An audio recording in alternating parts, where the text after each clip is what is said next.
Well, hello everybody. We don't do many Kia videos here on the channel. This is our 04 Rio Cinco that really doesn't get much done to it because it just doesn't need much. And today we're going to do brakes on it because it needs brakes done. I put the wrong pads on this car about 4 years ago just because I was cheap and had to get it home. So we're going to take the rotors off, we're going to get those turned, and then we're going to change our pads. So I already got the tire off. So you got 2 of these Phillips screws in here. Get you one of these. It's a Craftsman number 3 Phillips bit. That's what you got to have to get these things loose.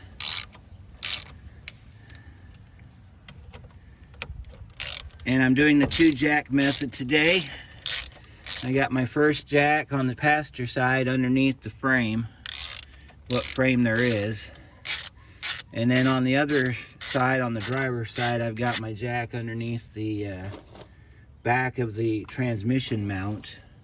Because there's a big plate on the other side you can put your jack on behind the wheel. And that's how that works. So you want to get these screws out first and foremost. So I'll show you how that works on the other side. I'm going to tear these down simultaneously. Left side, right side, back and forth. And then I guess if you want to, you'll be able to see how it looks on both sides. See, on this side here, this is the driver's side, there's that plate right there that the transmission mount bolts to. That's where you can put your jack. And then we got to get this side over here loose. Now when I put these on, I didn't tighten them up real tight because I know what happens when you do. You don't get them back off. So got these out, and then we'll start tearing the caliper down. So I'll be right back and we'll get that done. All right, had to take care of a customer real quick, so I'll go ahead and finish getting these screws out. All right, now while we're over here, I actually need to pause one more time. I need to go get my brake hangers. We got to hang our caliper up. Our rotors should be nice and loose. They're brand new. About 5 years ago, brand new. But in the event that your rotors have a problem coming off, these threaded bolts right here, these threaded holes, you just put a bolt through it, and then you just equally on each side pull it back out, and you'll be fine. So now I've got to go and get my caliper hanger, and then we'll start on the passenger side. We'll take that caliper off. Then we'll come over here on the driver's side. We'll do the driver's side. Then I'll pull the rotors off, and then off camera I will take them over to my local parts store that happens to do rotor turning, and I will turn those rotors. And then I'll come back and we'll put it all back together again. So I will see you on the passenger side. All right, we're back on the passenger side. We got to get caliper bolts broke loose first. Those are 17 millimeter. That's a piece of cake doing this. There we go.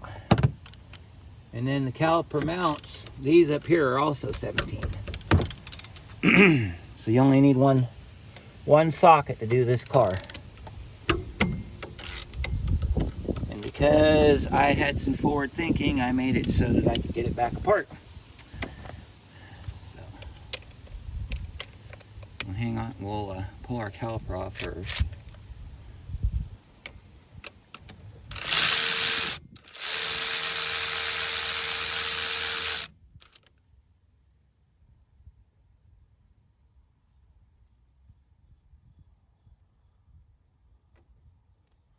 Now, Kias, they have this type of bolt.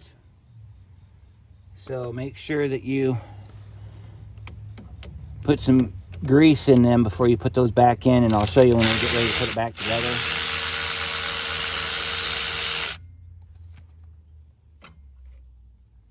Make sure that you remember which one goes where.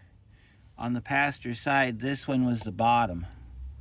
The one with the keepers go in the top, because if you don't put them in the right way, they won't go all the way in, and you're gonna have problems putting your caliper back on. All right, then we got to take our, not a big fan of AutoZone caliper that we got here. We got to put our brake press in here,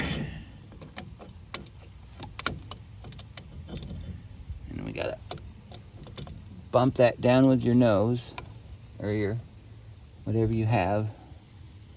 Actually, what we need to do is probably grab a brake pad. Get you up here where you can see what we're doing. Yeah. By the way, I know nobody's mentioned it, and I don't blame you for not mentioning it because, you know, things. I have been noticing that my camera angles have been crappy. I'm trying to show you stuff and all you hear is a bunch of voiceover. Well, I apologize for that, and I'm going to definitely try better in the future with making your content much better than what it has been. A lot of times I think that I'm think that you guys are seeing it as I'm doing it, and reality is you're not. So that's where the problem lies, I guess. So we got our caliper hanging up there. Now we got to get our bracket off so we can get our rotor off, and then we'll go to the driver's side and do the same thing over there. So you got to get back in here.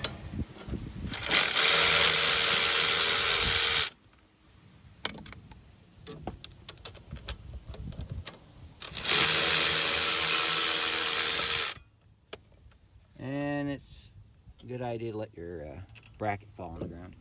Now these nuts, these bolts right here, they do make replacements. They're not top or bottom, and they can go in either hole. But here's your caliper bracket for your passenger side. Rotor comes off. I'll set that over there, and then that'll get loaded in our newly functioning service car here in a minute. There's supposed to be a backing plate here to cover up the wheel speed sensor and all of that, but this is a New York car, so all of this rotted off a long time ago. Kia does not make a replacement, so on occasion you may get a little bit of squealing from your brakes if you haven't driven it in a while, and that's just because the dust cover is not here, so that the last time you drove it and you didn't hit the brake, like you drove it and you parked it, you probably have some stuff on the back side of your rotor, and that's why it squeals when you drive it, or you get a grinding feeling. So now we got to move our operations to the other side.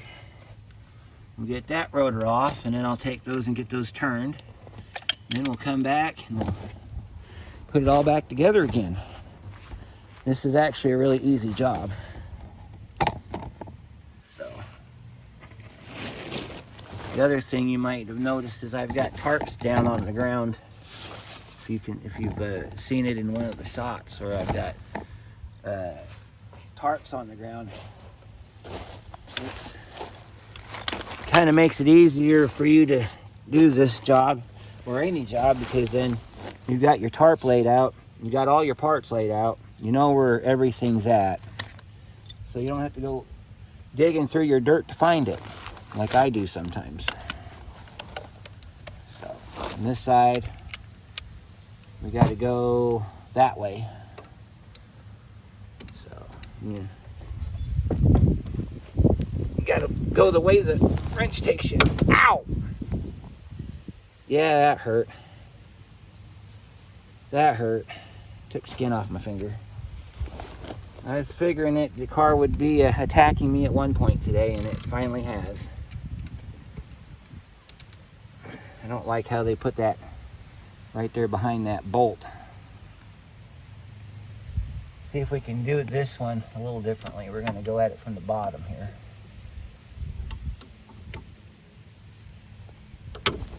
There we go. Got those broke free. Ow. That smarted. Part of my problem is that's why I do the bump method. You see me beating on my ratchet once in a while. It's so that you can shock it loose and you don't bust your hand up like I did.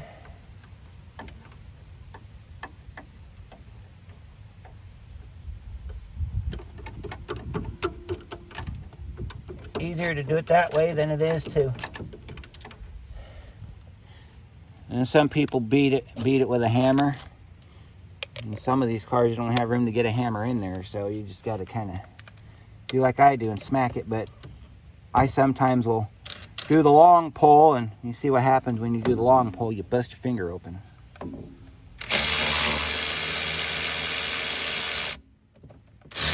Now there is an alternative to doing the long pull, and if you can get your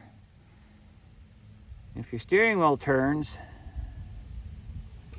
see, that's the top one. If your steering wheel turns and you can turn it and lock it, you can get your impact gun in there and get them from the backside with your impact gun. I like to do that on GMs a lot because they have a tendency to get stuck.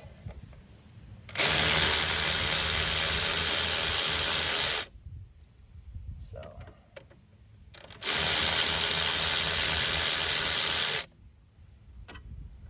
there's your bottom bolt. And see, that's actually rather dry. So we're going to have to clean that up with a wire brush. And then we're going to have to put some grease on it. But yeah, Kia likes to combine stuff like your slides. So this side's a little hard to get off. Believe it or not, this is the original caliper on this car. The one on the passenger side I had to replace when I got the car because it was locked up. When I got this car, I got it from my mother. And my mother did no maintenance, absolutely no maintenance on this car, except for oxygen sensors to pass New York State emissions. That's all she did. And this car had no brakes on it when I got it. It was actually digging into the rotors to the point where I had to put new rotors on it. So this is the second brake job this car has had since I've owned it. So make sure you're not even seeing. Okay, there we go. Up here. I guess I need to check my camera from time to time. Oh man, this thing's getting hard to push. Oh, that's never good when that happens. That tells me that caliper's getting ready to seize.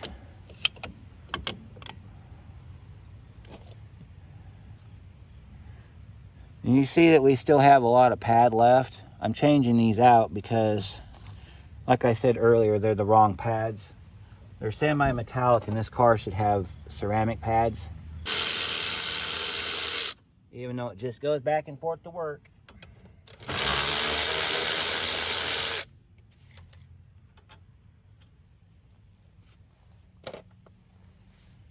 And this time we're not going to let our caliper hit the floor. Or our brake piece.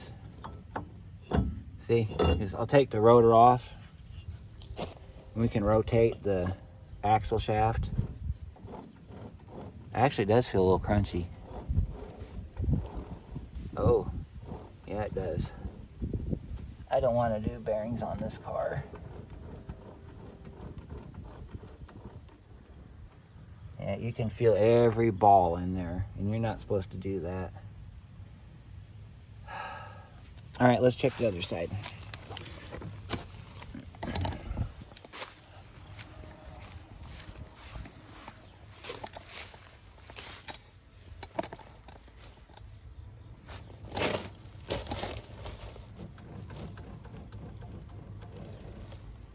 This side's not as bad, but it's getting there.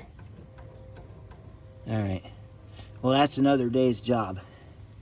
So I'm gonna take these rotors over and then we'll be back and we'll put the brakes back on it. Okay, we got back from the parts store and got our rotors turned. This one, driver's side, turned perfectly. We're on the passenger side though. This side, got a little bit that we didn't get, but that's low enough the pad's not going to hit it. And of course I put a big old gouge in the back there by mistake because, you know, I'm working with equipment that I don't work with all the time. Tech tip for you if you're going to do it the way that we're doing it, where you take both rotors off at the same time to get it done. Right? Something on the front of the rotor to tell you what wheel it came off of. It'll be a whole lot easier when you go to put it back together if you know what side it came from. Alright, so you've probably seen me do this a couple times. We're going to spray the back of the rotor off. This gets all the dust and crap off the rotor from the turning process. And of course you don't want to use a lint-free. You want to use a lint-free cloth. You don't want to use a linted cloth like I just did, but you know. And then you see these threads right here, you got to line your holes up with those threads. So you put your screws back in. And because of how far out that rotor comes out, you see how far that is? I would seriously recommend, even though there's a lot of people that don't like to reuse those screws, put the screws in it. Put the screws in it. I drove a Hyundai that they didn't put the screws in it, and that rotor was making so much chatter, it was just unbearable. These screws actually do serve a purpose. And I know a lot of people don't like to use them because they find them to be an inconvenience, especially when the screw gets stuck in the hub. But you know, they're there for a reason. So there you go. They're there for a reason. You don't have to tighten these up. You use this just like you would a regular screwdriver. Get them as tight as you can by hand. Don't put a ratchet on it and tighten it down anymore, because see, you don't have to worry about it now. It's nice and solid. Alright, so we got to get our pads on our pad device here.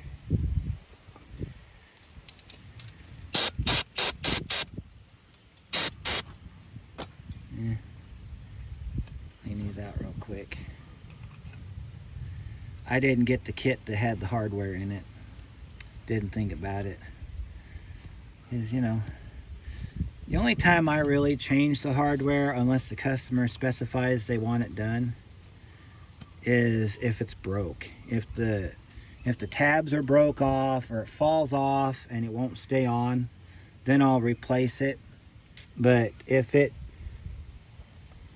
looks good, I leave it alone. I just do it. We got our brake grease. I'm going to put a little bit of brake grease inside your slides here. Down here in the bottom too. A little bit down in there. And then put this back on. After you put you want to put your pads in next. You got a pad that looks like this. That one goes in here. Thusly. You can go ahead and try to get that to go down in there like that. Try not to go too far with it though, because it'll fall out. Just kind of set it in there like that. Then your back pad has a squealer on it. See, there's your squealer. Squealer is going to go down towards the bottom because that's just where it was placed. And it slides in just like that. Make sure it's centered. Alright. If it's not centered, that's okay, because we're going to center it when we get it on the car. Flip it over like this. Set it on the rotor. Line it up in between the ears. Try not to get any grease on the pad surface. And squeeze your pads together to hold it in place while you get your bolt installed. You can do top or bottom bolt. Just kind of feel around the back side till you feel you'll feel it grab. And if you don't feel it grab, move it around till you do. Like that. That one grabbed. Run it down by hand. Don't tighten it up yet, because you gotta get the top one in. This is only the second time I've done brakes on this Kia. This thing only has about 68,000 miles on it for an 04. The reason it looks so rough is because it's a Northern New York car. So, there's your bolts, top and bottom. You can see the bottom bolt down there a little bit. Kind of thought I'd share that with you there, so you can see where my arm's going. And don't tighten this up until you get the caliper on. That way you can tighten them all up at the same time. Alright, so if you remember, alright, now we gotta, before we go into the remembering thing, take our brake caliper hook off, and we gotta flip this flat so it's facing you. Clean all the crap off of it.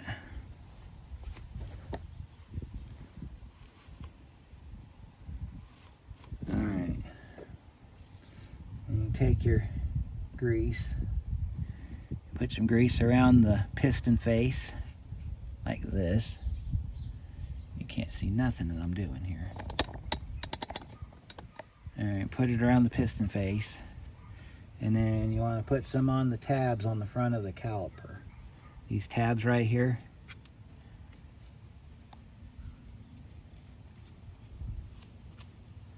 You can be as liberal as you want with it. It's not going to hurt nothing. And you rotate your caliper around. Make sure that it slides on like this. You're going to have to push your cups back for your slides. And just let it sit there for a minute, if it will. Alright, as soon as you get that in position, we're going to start with the top. Wipe the grease off of it. This was a reman caliper, so there's not a whole lot of grease on it from the reman process. So you got to make sure that when you re-grease your pins, put it all over. This will help this thing slide better. Also, this side was grabbing a little bit, so the reason it was grabbing is because it wasn't sliding. Grease the living crap out of this thing. Because what this does is this moves the caliper back and forth. So if this is dry, it's not going to go anywhere. And if it's not going anywhere, you're going to have problems with your caliper releasing. And thus begins the problems. And you got to push this down, and then you want to pull it back just slightly. Make sure it doesn't engage the thread. You want to make sure that your caliper is going to slide. It's a little hard to do on this one, but usually what you do is if you had pins like this, you'd go ahead and put them in. And then before you engage the threads on them, you'd make sure that it slid back and forth. And then you'd go ahead and press it in, and then go ahead and tighten it down. We're going to tighten it down with the ratchet though, because you know that's what we do here.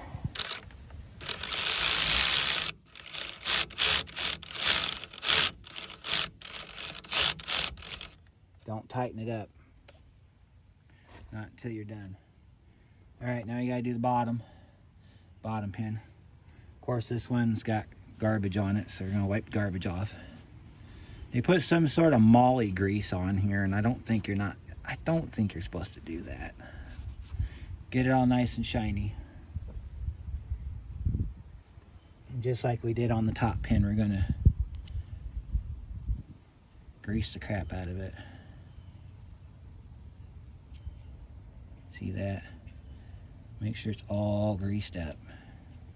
Do the same thing you did on the top one, on the bottom one. Slide it through the caliper into your bracket.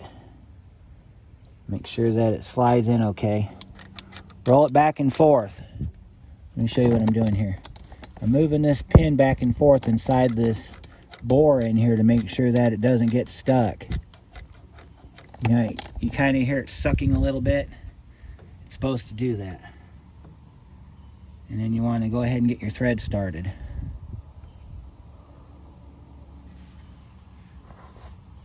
Now you want to tighten it up.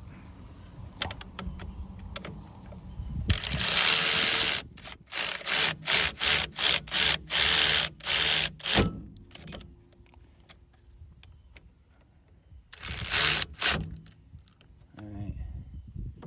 I'm going to tighten up these bottom ones here real quick. The way we're going to do this is with the ratchet. We're going to take the ratchet. We're going to start off on the bottom. We're going to tighten up the bracket first. So you're going to get in here with your ratchet and you're going to tighten up your bracket first. There is a torque spec.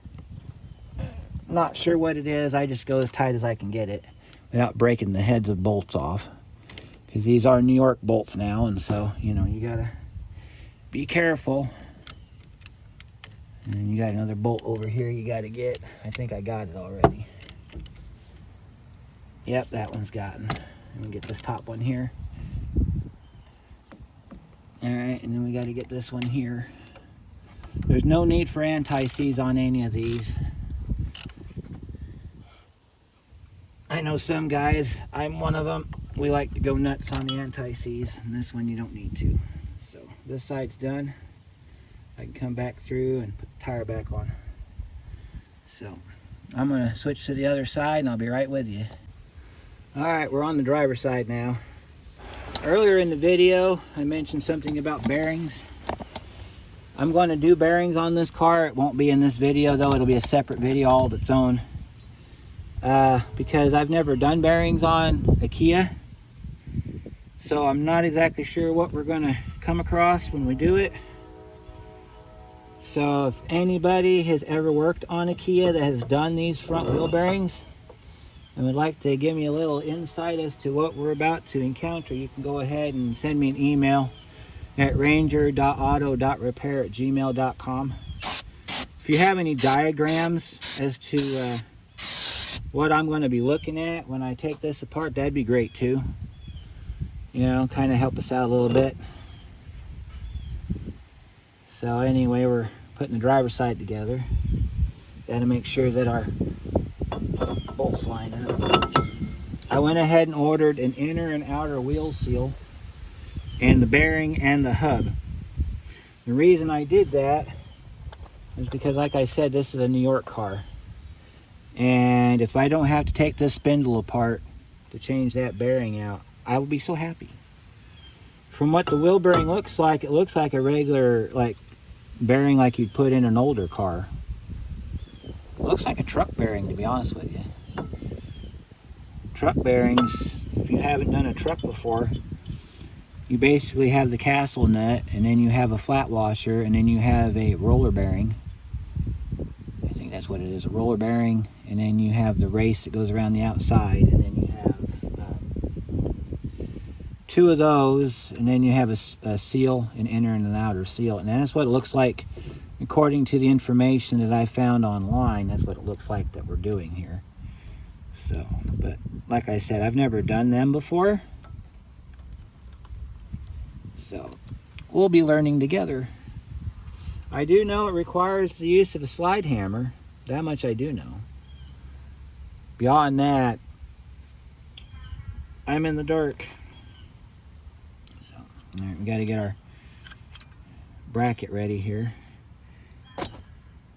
Yeah, that thing sounds rough. So, go ahead and we'll get our bearing, get our wipe that out with our rag, if we can find our rag. I think I brought it with me. Nope, I didn't. I left it over there. Oh, well, crap. Nope, it's right here. Alright, let's clean out our spray a little brake clean in there, and then you want to clean out your slides here. Now if they're really gummed up, you can use a small wire brush in here, but I'm not going to worry about it too much because they're not all gummed up too bad. Just wipe them out real good. You want to have a surface so that you can put your pad, you put your grease in it and put your pads on it, and your stuff ain't going to get all jammed up. Now this caliper I might have to replace one day because when I pressed it pressed in really hard.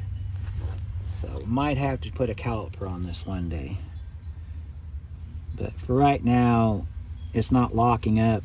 It pressed in, so I think we'll be okay there.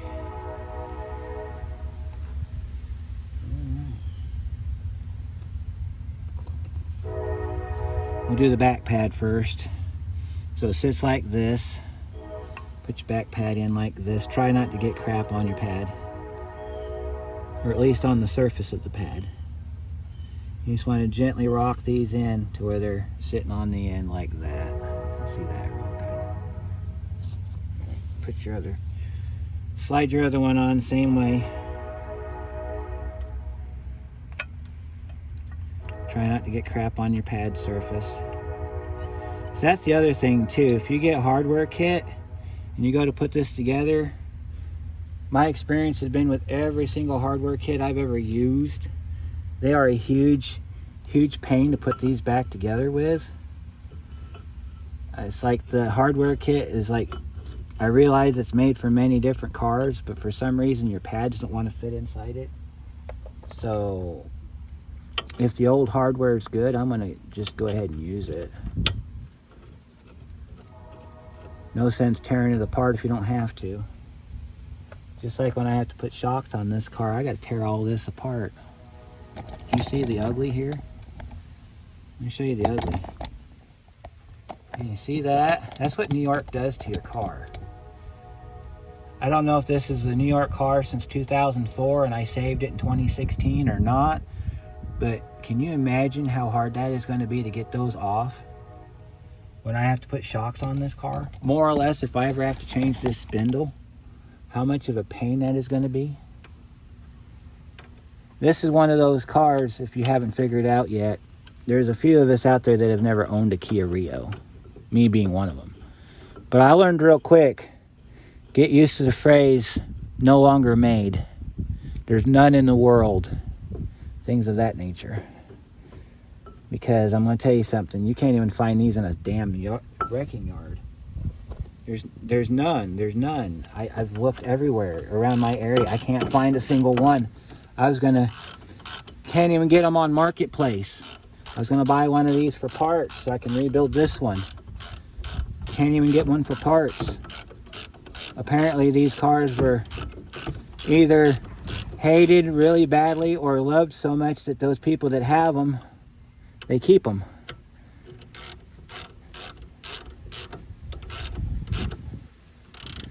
And to be honest with you, when I first saw this car, I didn't even know what it was. I just saw Rio Cinco on the back and go, what the hell is this thing? The Kia badge was not even on the tailgate like it's supposed to be. Then I found out later on it was a Kia Rio Cinco, and I was like, oh, okay, well, what the hell is that?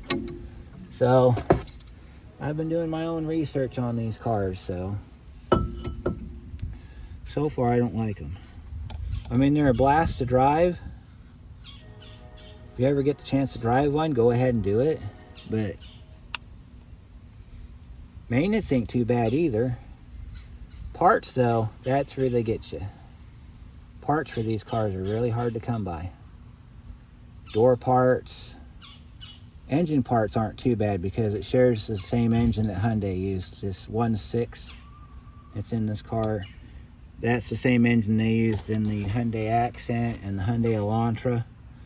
So finding parts for the engine's not that big of a problem. But body parts like door parts, windows, any marker lights, tail lights, things like that. Nope, just this car. Just this car. And see, this is our bottom pin right here. A little rusty looking. I'm going to try to clean it off and reuse it.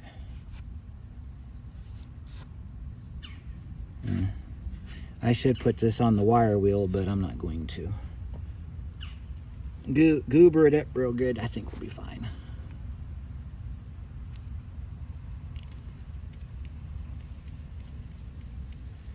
You want to slide this pin in and out of the boot to make sure that it's all greased inside the boot. This ain't like the normal cars. You can get in there and you can grease inside the boot and then run this in and out to make sure that you don't have any air bubbles or anything like that. This one you got to do a little differently. I'm trying to get it to go inside there.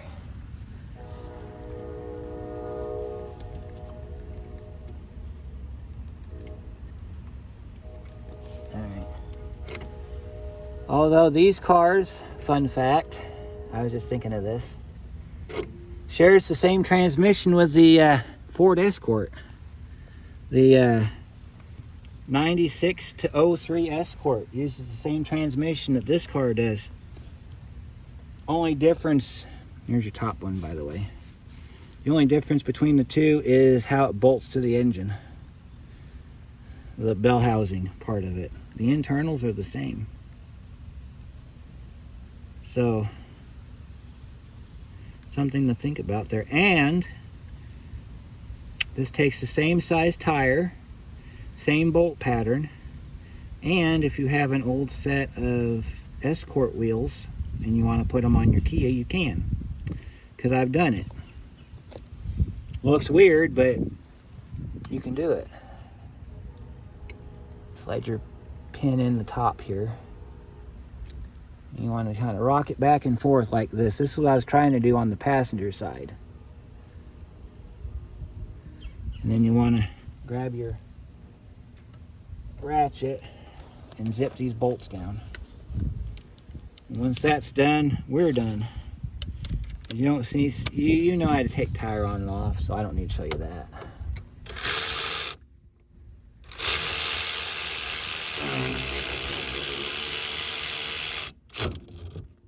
Oh, sorry about that. Didn't mean to knock you around. Alright, then we gotta get this bottom one.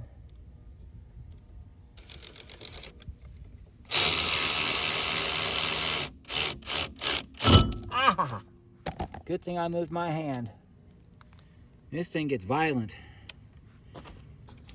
When you see me pushing on it, that's so I can get the threads to engage on that bolt, because it didn't want to engage the caliper bracket, so you had to put a little bit of pressure on it to get it to go into the bracket. And you come under here and you just double check your bolts here. All right, we're done. And that's how you do it. That's how you put brakes on your Kia Rio. One last little bit of advice after you get your tire put on. Wheels torque to 90 foot-pounds, maybe. You want to push your brake pedal till it gets solid again. Don't just jump in your car and take off in it without pumping up your brakes. Thought I'd mention that because I know there's somebody out there that's going to do just that. So I don't want to be held responsible if you jump in your car to go driving it and you forget to pump your brake. Always pump your brake. Now we will see you on the next one.